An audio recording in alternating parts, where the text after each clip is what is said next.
Hi everyone, welcome to the 8th week of Music for Mindfulness with Alina Orchestra and Arts for Health, Milton Keynes. My name is Anna and I'd like to thank you for joining us. In our mindfulness session today, we're going to return to focusing on the breath. I'm going to be teaching you a breathing technique that comes from yoga. In Sanskrit, it's called Nadi Sodhana. And in English, that means alternative nostril breathing.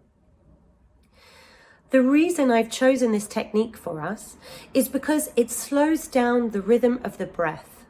And as we know, that can help to increase a sense of calm in the body and reduce anxiety. In this practice, we're going to breathe through each nostril alternately, but we're going to learn the practice together. So let's begin by taking our right hand. If you feel more comfortable on the left, please feel free to go ahead and use the left hand, but I'm going to work with the right. So we're going to drop the index finger and the middle finger and use the thumb and the fourth finger to practice this exercise. Now, if this feels a little weird and you'd rather drop the fourth finger as well, please feel free to use the thumb and the little finger, but I'm going to use the thumb and the fourth finger. So let's begin by placing the thumb over the right nostril. Then take a big breath in through the left nostril. At the top of the breath, switch your hand position so the fourth finger covers the left nostril and breathe out. Good. Then hold your position, don't move, and breathe in again.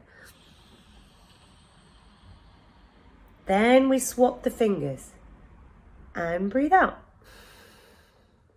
Hold your position and breathe in. Switch and breathe out. Breathe in on that same side. And swap. One last time, breathe out. And breathe in. And swap sides. Really well done. I know that can feel a bit strange, especially to begin with, but if you can stay with me and give it a go, it has wonderful impacts for the body and for the mind. Now let's recap a little bit what we just learned. So we're using the fingers to block one nostril and then the other, so we breathe through each side alternately. One really important thing to remember is that we exhale and inhale on the same side before swapping. So this can create a nice rhythm of exhaling, inhaling, and swap. Then exhaling, inhaling, and swap. So we're going to try another 2 rounds on each side. And if you feel more comfortable, you do this in your own time. Or if you'd prefer, follow along with me. So let's begin. Placing the right thumb over the right nostril. Breathing in. Swapping, so the fourth finger covers the left nostril, and breathing out. Breathe in. And swap. Breathe out. Hold your position and breathe in. And swap. Breathe out. Breathe in and swap. Breathe out. Breathe in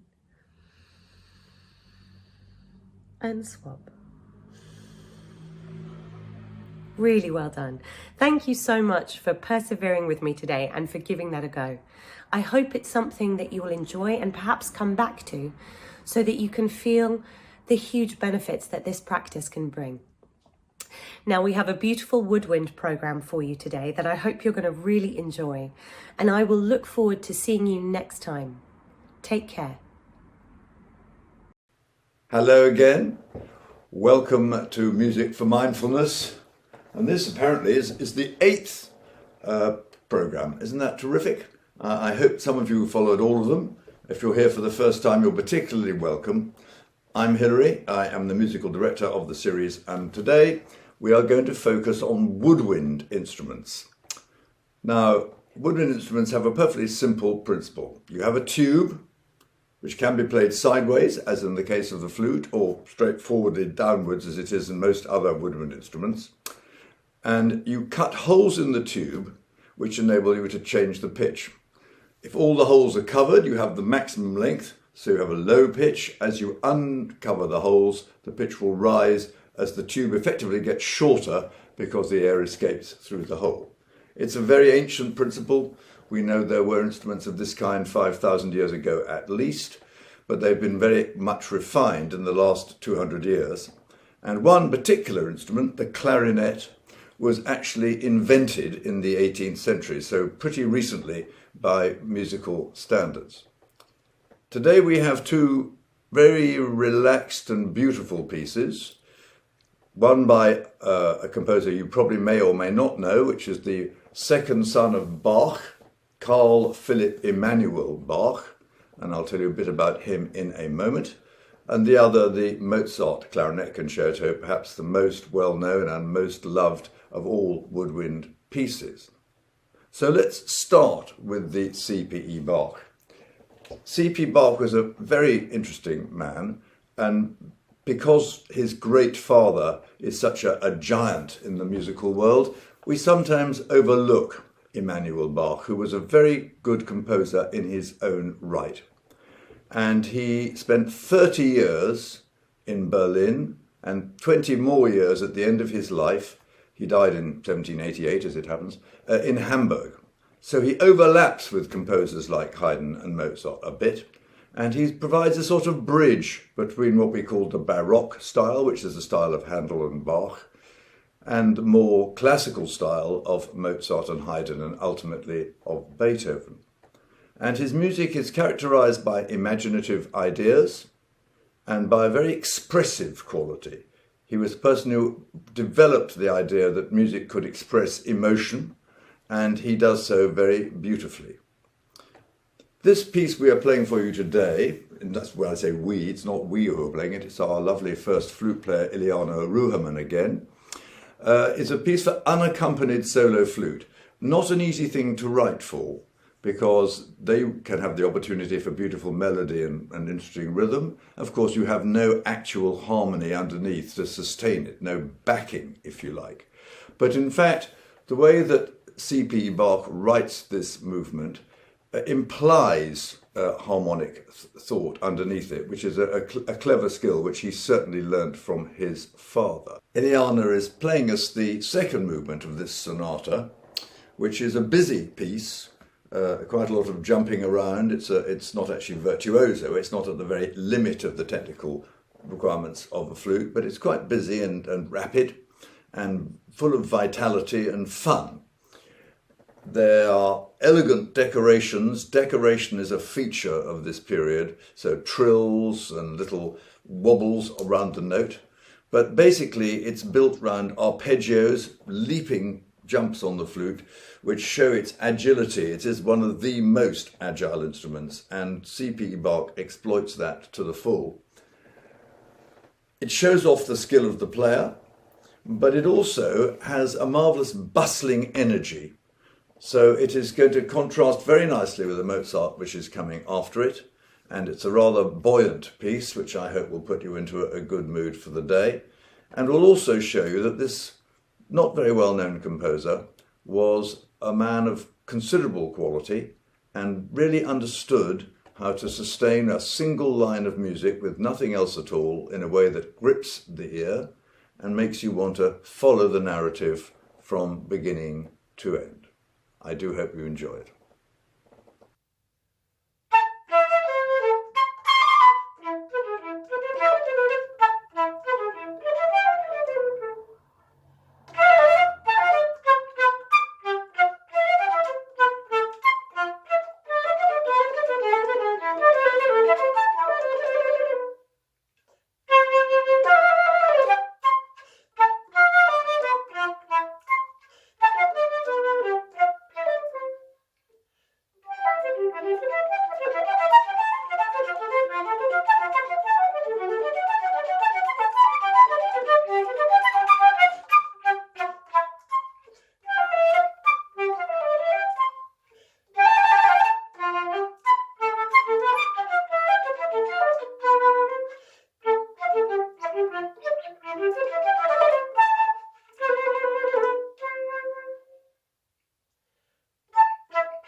I hope you enjoyed that rather simple yet very beautiful piece by relatively little known composer CPE Bach.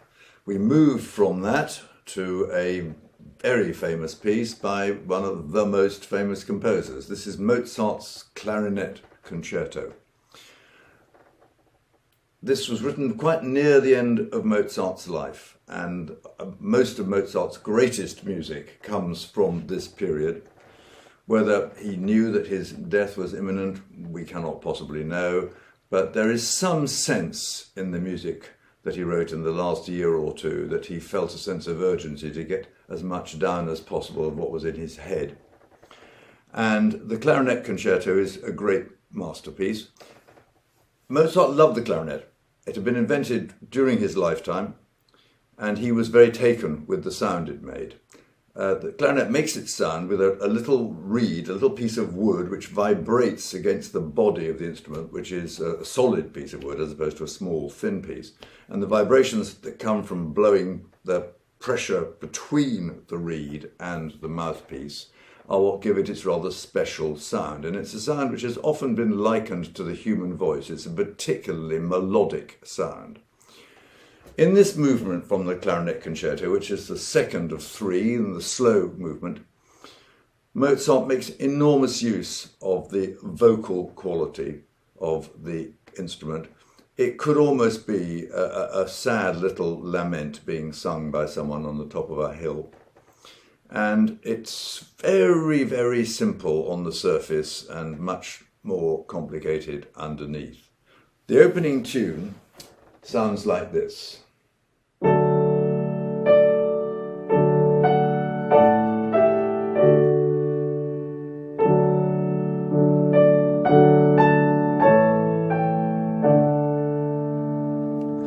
Extremely straightforward, you might think, but somehow there's a feeling of real sadness about this very climax of the phrase.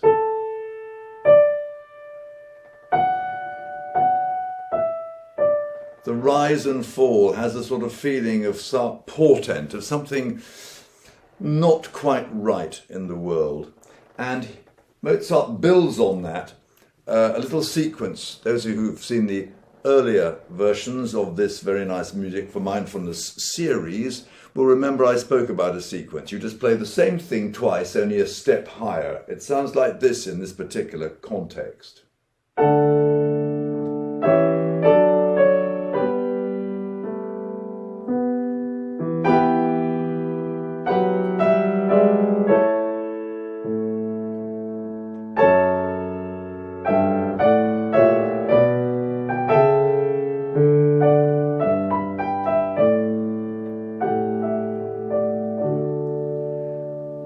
So you have the same phrase, up one and then up again, and the second repetition, the second sequence, Mozart extends a bit to bring the phrase to an end. And I want to draw your attention to just one more thing, which is this extraordinary effect of the little decorative note, which feels almost like a sob.